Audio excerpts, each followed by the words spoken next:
നമ്മുടെ സംസ്ഥാനത്തുണ്ടായ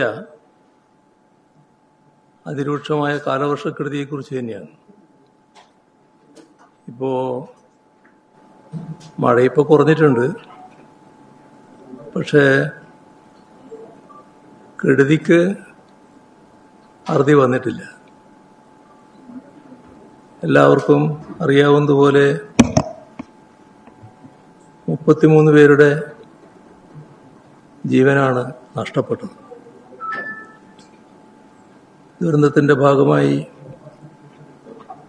വസ്തുവകകൾ നഷ്ടപ്പെട്ടവരുണ്ട്, വീടുകൾ നഷ്ടപ്പെട്ടു പോയവരുണ്ട്.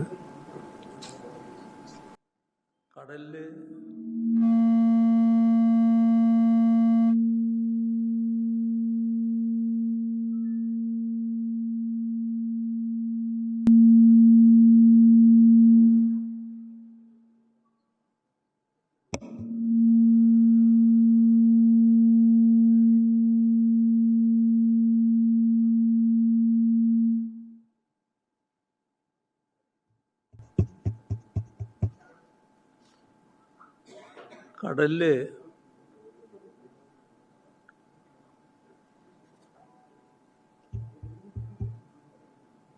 കടലിൽ കാണാതായവര് അതില് 3 പേരെ ഇനിയും കണ്ടെത്തേണ്ടതായിട്ടാണ് ഇരിക്കുന്നത്. ഇവിടെ തിരുവനന്തപുരത്ത് അഞ്ചുതെങ്ങിലെ ഷിജിൻ, പുല്ലുവിളിയിലെ ജോൺ മത്യാസ്, ചവറ പുത്തൻതറയിലെ ഗൗതം കൃഷ്ണ, ഇത്രയും ആളുകളെയാണ് കണ്ടെത്താനുള്ളത്. ഈ മരണപ്പെട്ടവരുടെയും കണ്ടെത്താനുള്ളവരുടെയുമെല്ലാം കുടുംബങ്ങൾ അതീവ ദുഃഖത്തിലാണ്. അവരുടെ ദുഃഖത്തിൽ പങ്കുചേരുന്നു. മരണപ്പെട്ടവരുടെ കാര്യത്തിൽ അഗാധമായ അനുശോചനവും രേഖപ്പെടുത്തുന്നു. ഇതോടൊപ്പം കണ്ണൂരിലെ രക്ഷാപ്രവർത്തനത്തിനിടയിൽ മറ്റുള്ളവരുടെ ജീവൻ രക്ഷിക്കാൻ വേണ്ടിയുള്ള പ്രവർത്തനത്തിൽ സ്വന്തം ജീവൻ ബലിയർപ്പിച്ച രാജേഷ്, കടലിൽ കാണാതായ നീണ്ടകരയിലെ ഗൗതം കൃഷ്ണ, പുല്ലുവിളയിലെ ജോൺ, ഇവരുടെ എല്ലാം കുടുംബങ്ങളെ കാണാൻ കഴിഞ്ഞിരുന്നു. അവർക്ക് ഒന്നും ആശ്വാസം ആവില്ലെങ്കിലും അവരുടെ ബുദ്ധിമുട്ടിൽ പങ്കുചേർന്നു സഹതപിക്കുക എന്നുള്ളത് മാത്രമേ ഇപ്പോൾ സാധിച്ചിട്ടുള്ളൂ. അവരെല്ലാവരും, ആ കുടുംബങ്ങൾ ഒരുപാട് പ്രശ്നങ്ങളാണ് അവതരിപ്പിച്ചിട്ടുള്ളത്. ആ പ്രശ്നങ്ങൾക്ക് പരിഹാരമുണ്ടാകണം. ഇപ്പോഴും ഒരു അനിശ്ചിതത്വം ആ കാര്യത്തിൽ നിൽക്കുന്നുണ്ട്. ഇപ്പോ മരണമടയുന്നത് കുടുംബത്തിന്റെ അത്താണിയായിട്ടുള്ളവരാണ്. അതോടെ കുടുംബത്തിന്റെ അവസ്ഥ എന്താകുമെന്നത് സാധാരണഗതിയിൽ ഊഹിക്കാവുന്നതേയുള്ളൂ. അപ്പൊ അങ്ങനെ നിരാലംബമാകുന്നൊരവസ്ഥ കുടുംബങ്ങൾക്കുണ്ടാകരുത്. ചിലര് ജീവിതത്തിന്റെ ഭാഗമായി കടങ്ങളെടുത്തിട്ടുണ്ട്, വലിയ കടബാധ്യത ഉള്ളവരുണ്ട്. അതോടൊപ്പം താമസിക്കാൻ സൗകര്യപ്രദമായ വീടില്ലാത്തവരുണ്ട്. അപ്പൊ ഇത്തരം കുടുംബങ്ങളെ പ്രത്യേകമായി തന്നെ കണക്കിലെടുത്ത് ആവശ്യമായ നടപടികൾ സ്വീകരിക്കണം. ഇതിലൊരു പുതുമയൊന്നുമില്ല. ഇത്തരം കാര്യങ്ങളിൽ നമ്മുടെ സംസ്ഥാനം സ്വീകരിക്കുന്ന നടപടികളുണ്ട്. ആ നടപടികൾ തുടരുകയാണ് ഏറ്റവും പ്രധാനം. ഈ കാലാനുസൃതമായി പഴയതിൽ നിന്ന് എന്തെങ്കിലും പുരോഗതി, അതായത് കൂടുതൽ സഹായം ചെയ്യാൻ കഴിയുമെങ്കിൽ അതും നല്ലതാണ്. ഇവിടെ വീടില്ലാത്തവർ അവർക്ക് വീടുകൾ നിർമ്മിച്ച് നൽകണം. കടബാധ്യത ഉള്ളവരുടെ കടം തീർക്കുന്നതിനാവശ്യമായ നടപടികൾ ഗവൺമെൻറ് ഭാഗത്തുണ്ടാവണം. അതോടൊപ്പം കുടുംബത്തിൻ്റെ താങ്ങാണ് ഇല്ലാതായിട്ടുള്ളത്, കുടുംബനാഥൻ. അത്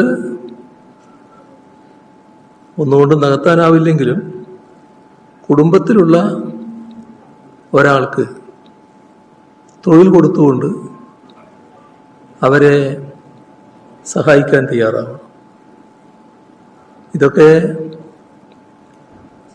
ഇത്തരം കാര്യങ്ങളിൽ നേരത്തെ നമ്മുടെ സംസ്ഥാനത്ത് നടപ്പാക്കിയ കാര്യങ്ങളാണ്. അത് നടപ്പാക്കുന്നതിന് സർക്കാർ തയ്യാറാകേണ്ടതുണ്ട്. രാജേഷിൻ്റെ കുടുംബത്തിൽ ഭാര്യയ്ക്ക് തൊഴിൽ എന്നതാണ് പൊതുവെ ഉയർന്നു വന്നിട്ടുള്ളത്. ചെറിയ കുട്ടികളാണ്. ആ കുട്ടികളുടെ വിദ്യാഭ്യാസം സർക്കാർ ചെലവിൽ സർക്കാർ ആ ബാധ്യത മുഴുവൻ ഏറ്റെടുക്കണം. വിദ്യാഭ്യാസത്തിന് ആവശ്യമായ സഹായം സർക്കാർ നൽകണം. മറ്റു കുടുംബങ്ങൾക്കും ഈ തരത്തിലുള്ള സഹായം തന്നെയാണ് ആവശ്യം. അവിടെ നീണ്ടകരയിലെ കുടുംബവും അവിടെ അവരാവശ്യമുയർത്തുന്നത് ആ അമ്മയുടെ ഒരു ആവശ്യമായിട്ട് പറഞ്ഞത് ഇളയ മകനുണ്ട്.